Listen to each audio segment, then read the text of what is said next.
Ted Cass. George Carlin, how you doing? Good. How are you? You were very prompt. Oh, yeah. In fact, you're 2 minutes early. Good. That means we'll get done 2 minutes quicker. All right, man. So how are you? It's good to hear from you. I'm doing fine, thank you. I'm doing great. Good. I'm really happy to be able to talk to you. I've been a fan of yours forever. Thank you. I'm one of these 50-year-old guys who kind of like was always around. I saw you like at the State Theater in New Brunswick in like 1974. Right. During some crazy times for you, I guess, back then. Yeah, absolutely. You've been through it all. But enough fawning. You don't need fawning. You get fawned on enough, I guess. I have a bunch of... Well, yeah, you made it sound like not like fawning. Just like reporting. Good. So I do this column for the Asbury Park Press. And you're going to be playing in Lakewood. Yep. In February, I guess, next week. Yeah. And so I have a few questions, and they're pretty much, let's just do this as like a quick Q&A. Like, take like 10 minutes to do this. You know? Okay. I'm just going to ask the question, you can answer it. Good. I'm going to try not to do a follow-up either. I'm just going to keep blasting through them, like Larry King. Yeah. Larry, what do we know now? Listen for him to say that to somebody. But what do we know now? He's amazing. Yeah. He's amazing. Right. So, okay, so you ready for the questions? Here we go. Yeah, yep. And the timer has started. So, Laurel and Hardy or Abbott and Costello, and why? Who'd you well, probably in childhood, Abbott and Costello were two guys for me. But I found out later it was kind of immature. I didn't realize that was true. Like Red Skelton was another comic who was too immature for me later on. Laurel and Hardy were probably more of a classical team. I'm not real big on Laurel and Hardy, but I understand why they're considered so highly, rated so highly. That was very artistic stuff they did, you know. But Abbott and Costello, I don't know. I think it was a little less classy. You know, it was more I don't know, rowdy, sloppy. Okay, fair enough. So you appeared many times on the Mike Douglas show. Yeah. Did Mike? Do you think Mike really got what you were doing, what you were about? Well, I was always on there, at the beginning of my career, in 1965, 6 and 7, Mike Douglas was one of my mainstays, and at that time there wasn't anything for him to be figuring out. That's true. I mean, I was a mainstream comic, and I had Dippy Weatherman in there, who was clearly a pothead, but you could also write him off as just kind of like a hipster who was out of it, you know. Right. So I don't know what he thought. Later on, when I went through my changes, and his show it was in another incarnation. It might have even been out in Hollywood by then. I did a show, and John Lennon and Yoko Ono had me on. They were his co-hosts for a week. But I don't know that he bothered much about that kind of stuff. He probably understood the world was changing, and this guy had changed along with it, you know. Right. So to sort of oversimplify things, you were kind of, I mean, you could say that you were like the first rock and roll comic. Yeah, that's fair. And like, but you were like a counterculture kind of icon, yet you worked well within the showbiz industry establishment. How did you maintain that balance back then? Because that was a tricky balance. Well, there was only balance for a while, and then I had to. Then I went with the newer version of me. That is to say, the more true version of me. Right. You see, I had an A and a B life all of the first 30 years of my life, but I didn't know it. And I'll explain to you what I mean. This could be the gist of what you use. I don't know, or at least a good size of it, because this takes a moment. All right. I grew up, I was a rules breaker. I was a kid who had independence and freedom in his home because of the home situation. I did not have a bad home. I had a good home, but I was alone a lot. And I had independence and autonomy from childhood. And that started my mental activity in order to save, the psychiatrist would say, to save myself. I relied on mental activity. Right. And I listened to the radio a lot, and I had dreams, and I wanted to become a comedian. And then when I started going to the movies, I saw Danny Kaye, and I saw all of his pictures.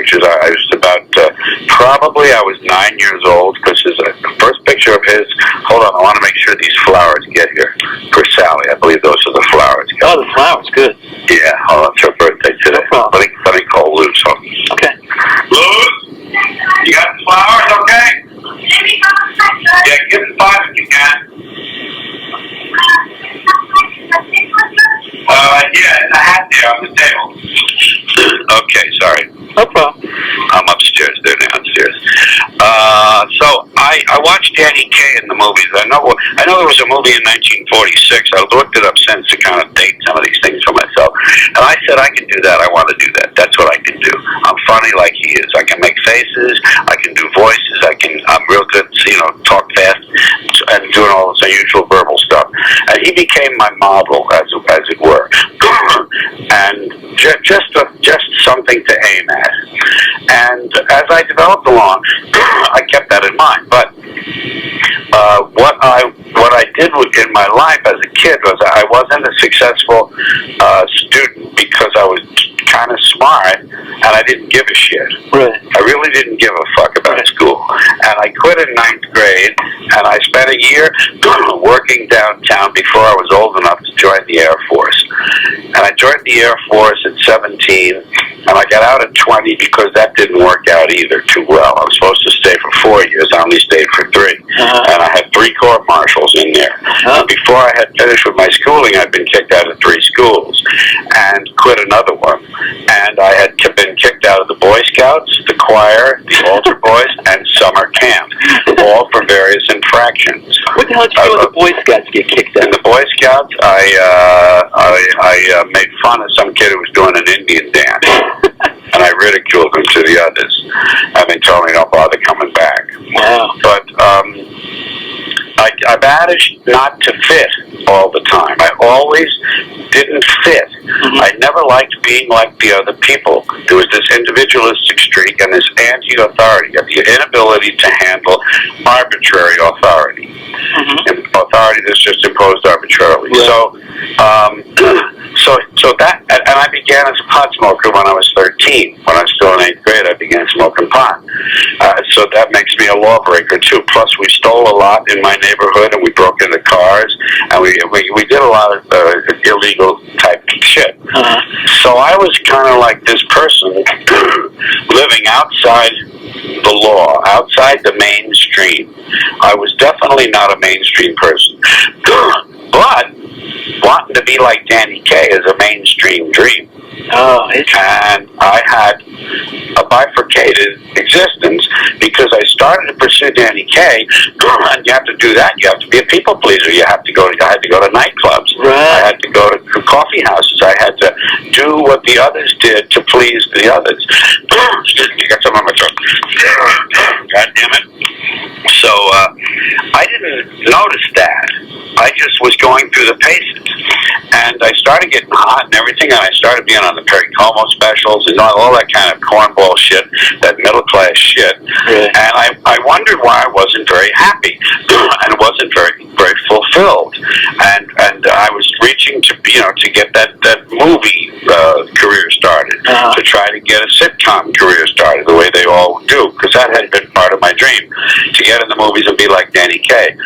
And when the Cultural Revolution finally came to its strongest head in 67, 68, I had hung around with musicians who had changed through the 60s, let their hair grow, dropped acid, taken mescaline, and a lot of things had changed in this world right in front of my eyes in the 1960s.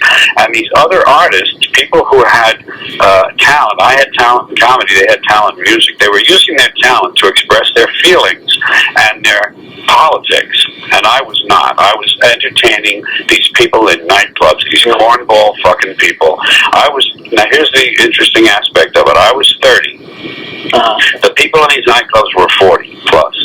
The people who were fomenting this revolution were 20.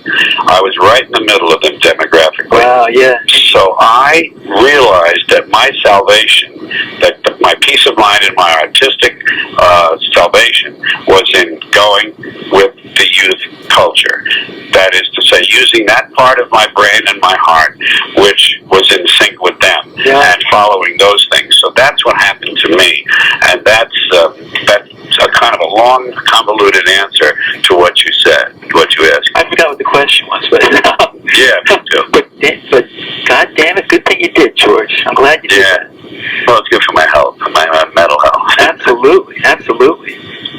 It's it's really interesting because I've seen. Well, I have the Ed Sullivan question here. You've been on Ed Sullivan. According to my stats, I looked this up. You were on 11 times. Yep. More than Esther Williams, who was on 4 times. Well, you can only roll out that swimming pool so many times. I know, but you were less than the McGuire sisters. They were on 22 times. Yeah, well, so they're probably humping the band. But 11's not bad, George. No, 11. Ed must have really liked you. Do you have any good Ed Sullivan memories? I was an Irish Catholic kid.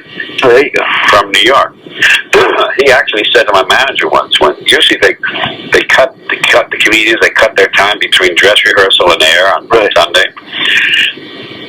Usually the manager has to go in to see Ed, and then they'll say, well, tell him to cut 2 minutes, the monkeys went wrong, And my manager swears this is true, Bob Golden. More than one time he went in there with Ed, and Ed would say, well, now George is you're doing about 6.5 minutes now, and it's time for him to say he's going to cut me. And he says, now George is Irish Catholic boy, isn't he, from New York? Yes, he's from New York, from Corpus Christi Parish. Corpus Christi, yeah, up there near Columbia University. All right, yeah. Well, okay, you just tell him to do a good show there. And he didn't cut me, and it seemed to be related to my ethnicity and my religion.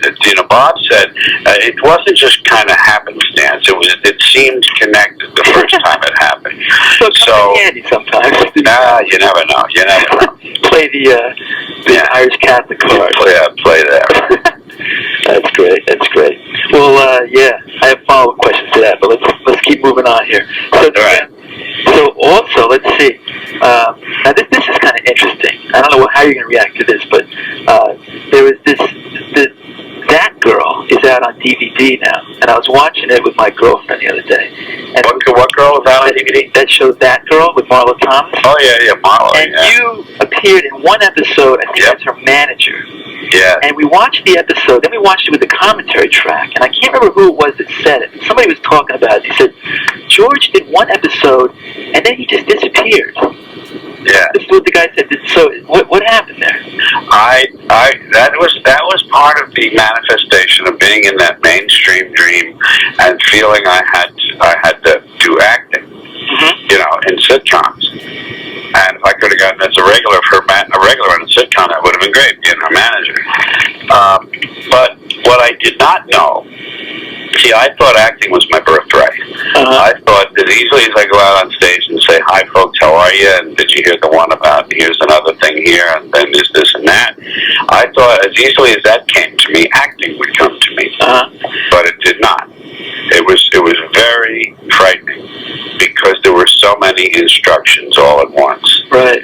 You first of all, I have my lines memorized, but you're terrified that they're not, so you keep going over them in your mind. And even if they're simple and short, and only a few of them. But that's one thing. Okay, they'll always say, well, okay, just do that again. But after the blocking and the rehearsal of the scene with blocking, then they come to you and they say stuff like, you're coming down the stairs, the phone is ringing at the bottom of the stairs, you hesitate a moment because you're not sure, if that's your wife or your ex-wife or whatever, some kind of, they throw shit at you. And then you pause a little, and then you head down the stairs, you cross to the phone, try not to cross, try to keep this line here, and so here's your mark near the phone, and cheat your angle a little, all this stuff. And then when Marlo comes in, make sure you're not in Marlo's light, and keep an eye on, and just come a little faster with that line, and try to have a little attitude, like you're feeling sorry. None of that was part of what I had in mind. All I knew was to say the words. And so I was completely fearful because I'm a perfectionist, and I wanted them to do everything right. So I realized, that was when I started realizing this is not for me. First of all, they're not going to. I'm not going to be hired based on how bad I am. Probably anymore. How many people are going to put me in something? And I took acting coaching from a couple of people, and all that. But that doesn't mean shit. You either become an actor, I think, or you're not, or you have some technique. I had no technique. I had no training to fall back on. Some actors.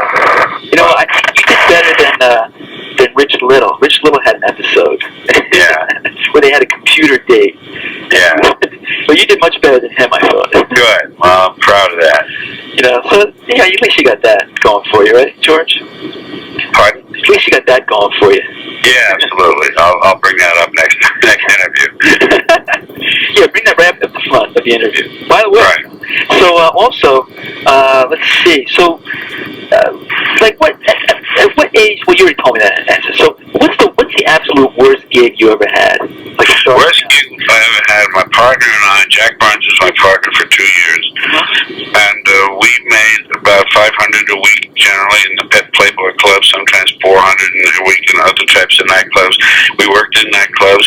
We worked, 6-night weeks, and sometimes 2 weeks at a time. And we got a gig in Flint, Michigan, at the Palace Gardens, which in essence was really a bar with a dance floor that had acts some of the time, apparently. And there was a jukebox up on the stage. The dance floor stage was an elevated platform, and toward the back of the stage there was a jukebox because it was also the dance floor. And we did very smart, very sophisticated kind of material for its time. We were in that new wave of comics in the early 60s, and did an impression of Mort Saul. I did an impression of Lenny Bruce in it. We did a beatnik bit.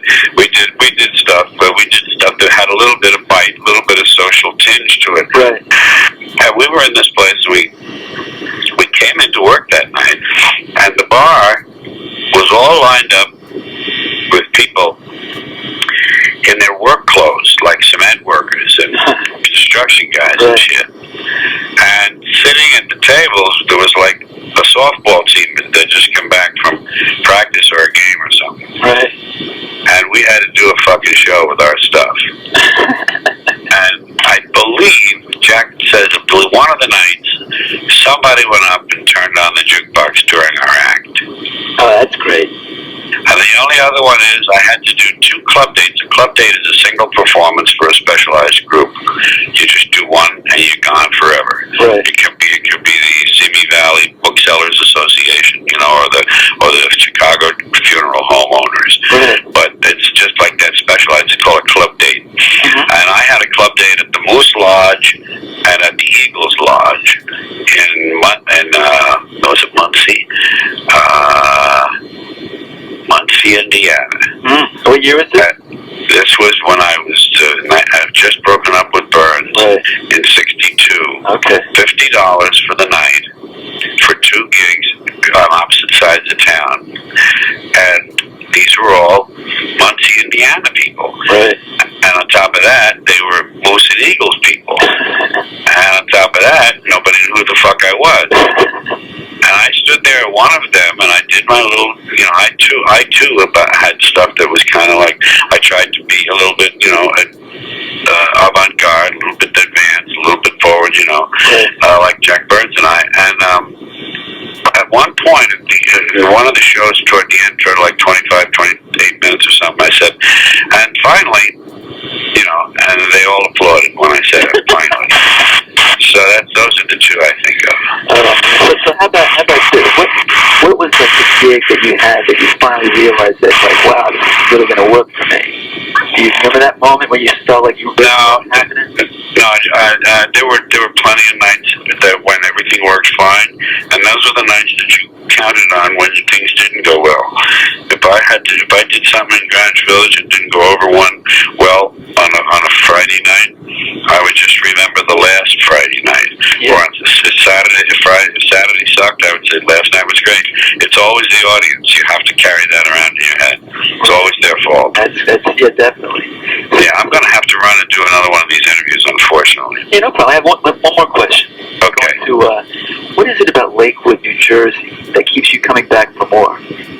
Well, we work theaters, and that's got a theater, and it's a good, heavy population area. I work Pittman, I work Lakewood, I work, in various places in New Jersey. There's a high population area, and I have a good, solid bunch of fans in a lot of places, so we go where they are. Yeah, it's practically sold out already, so that's great. Yeah, good. So good, man. Well, George, it was great talking to you. I really appreciate you taking the time. Thanks, man.